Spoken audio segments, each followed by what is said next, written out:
एक तरफ पहाड़ों के बीच सुकून ढूंढते लोग, दूसरी तरफ समंदर के किनारे खुली हवा में जश्न मनाते परिवार। दो अलग जगहें, दो अलग देश, लेकिन कहानी का अंत डरावनी तरीके से एक ही जैसा। किसी ने नहीं सोचा था कि ये पल उसकी जिंदगी की आखिरी सामान्य पल होगी। किसी को अंदाजा नहीं था कि कुछ ही देर में उसकी पहचान ही उसकी सबसे बड़ी गलती बना दी जाएगी। ऑस्ट्रेलिया के सिडनी शहर में बांडी बीच के पास उस दिन माहौल बिल्कुल सामान्य था। लोग अपने परिवारों के साथ बाहर निकले हुए थे। एक समुदाय अपने धार्मिक त्योहार मना रहा था, जहां रोशनी, गीत और दुआएं थीं। बच्चे खेल रहे थे, बुजुर्ग बैठे बात कर रहे थे। सिडनी जैसे शहर में लोग खुद को सुरक्षित मानते हैं, क्योंकि यहाँ कानून व्यवस्था मजबूत मानी जाती है।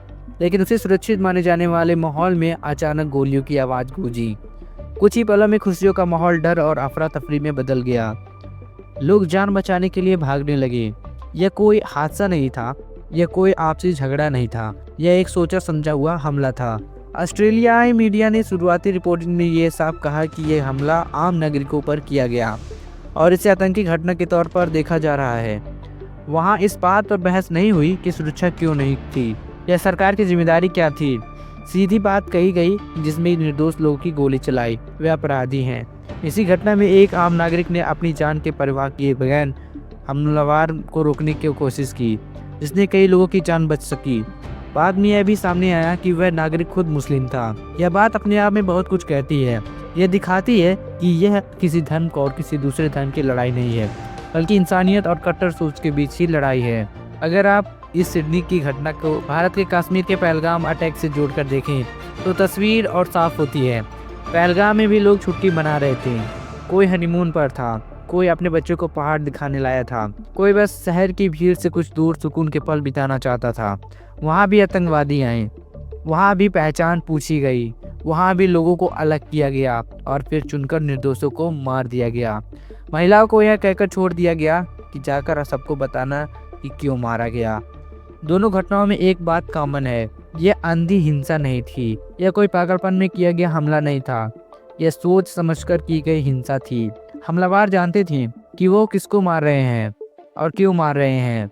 उनका मकसद सिर्फ जान लेना नहीं था, उनका मकसद डर फैलाना था, एक संदेश देना था कि अगर उसकी पहचान अलग है तो आप सुरक्षित नहीं हैं। यहीं से एक अनकंफर्टेबल सवाल पैदा होता है। अक्सर ऐसी घटना के बाद एक लाइन बहुत आराम से बोल दी जाती है कि आतंकवाद का कोई धर्म नहीं होता। सैद्धांतिक तौर पर यह बात बिल्कुल सही है।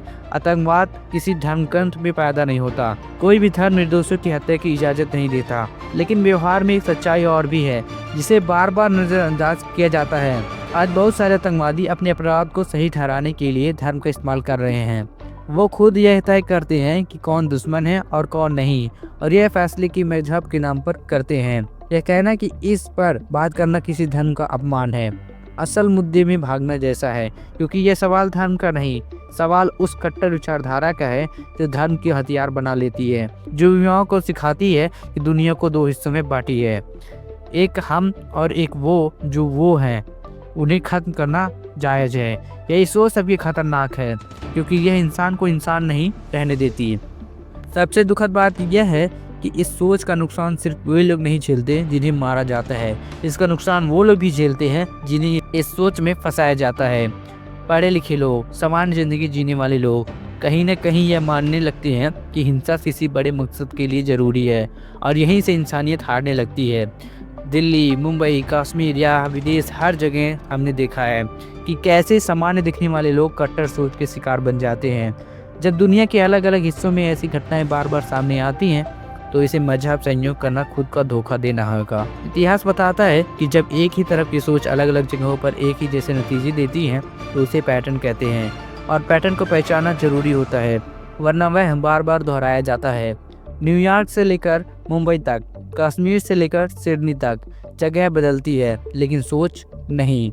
एक और बड़ी समस्या हमारी प्रतिक्रिया है।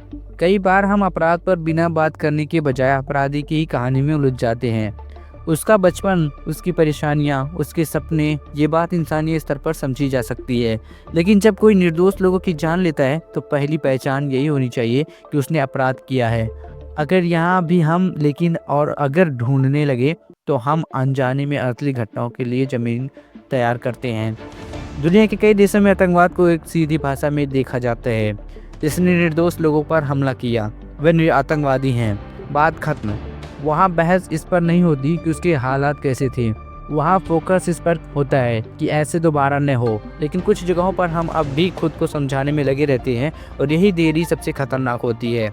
यहाँ ऑस्ट्रेलिया जिम्मेदार का सवाल भी उठाता है। जब किसी देश का रिकॉर्ड बार बार सवालों के घेरे में आता है, जब वहाँ से बार बार ऐसी कट्टर विचारधाराएं पनपती हैं, तो सिर्फ मकसद देना काफ़ी नहीं होता, मदद के साथ जवाबदेही भी ज़रूरी होती है। ये पूछना ज़रूरी होता है कि संसाधनों का इस्तेमाल किस लिए हो रहा है। अगर किसी घर में बार बार आग लग रही हो तो सिर्फ पानी डालना काफ़ी नहीं होता, आग लगने वाले कारणों को भी देखना पड़ता है। आज आतंकवाद सीमाओं तक सीमित नहीं रहा। यह पासपोर्ट बदल सकता है, देश बदल सकता है, लेकिन सोच नहीं बदलता। यही वजह है कि सिडनी जैसे शहर में भी अछूत नहीं रही। यह पूरी दुनिया के लिए चेतावनी है कि यह समस्या किसी एक देश की नहीं है। अगर आज इसे सिर्फ खबर मानकर छोड़ दिया गया तो कल यही सवाल किसी और शहर, किसी और परिवार के सामने खड़ा होगा। रास्ता आसान नहीं है, लेकिन ज़रूरी है। सबसे पहले हमें साफ तौर पर यह कहना सीखना होगा कि निर्दोषों की हत्या किसी भी हालत में जायज़ नहीं हो सकती। कोई धर्म, कोई विचारधारा, कोई राजनीतिक मकसद इसे सही नहीं ठहरा सकता। दूसरा, हमें उन विचारों को खुलकर चुनौती देनी होगी जो नफरत के लिए सही ठहराते हैं। चुप्पी यहाँ तटस्थ नहीं है, भागीदारी बन जाती है। और सबसे अहम बात, हम इंसानियत के केंद्र में रहना होगा, किसी की मजहब, किसी की देश, किसी भी पहचान के लिए पहले नहीं। अगर हम ये भूल गए तो बहसें चलती रहेंगी, बयान आते रहेंगे, लेकिन लाशें गिरती रहेंगी। इतिहास सिर्फ घटनाएं याद नहीं रखता, ये वह भी दिखाता है कि उस वक्त कौन चुप था। जब पैटर्न साफ दिख रहा था तब किसने आंख मूंद ली थी। आज सवाल पूछना जरूरी है, आज सच बोलना जरूरी है, ताकि अगली बार कोई परिवार छुट्टी मनाने निकले तो उसे इस डर करना हो कि उसकी पहचान उसकी जान न ले ली। ताकि अगली बार जब कोई त्यौहार रोशनी से शुरू हो तो रोशनी पर ही खत्म हो, खून और डर पर नहीं। यही इंसानियत की असली जीत होगी और इस जीत को दिलाने के लिए हमें अपनी सरकारों से लड़ना होगा। तो वीडियो को लाइक करके, चैनल को सब्सक्राइब करके मुझे भी सपोर्ट कीजिए और इस वीडियो को ज़्यादा से ज़्यादा शेयर करिए ताकि और भी लोग जागरूक हों और सरकार से इस चीज़ को भी मांग करें। हमारी सुरक्षा कहाँ है, इसके लिए हमारे इस चैनल को सब्सक्राइब करें और वीडियो को भी लाइक करके दोस्तों के साथ शेयर करें।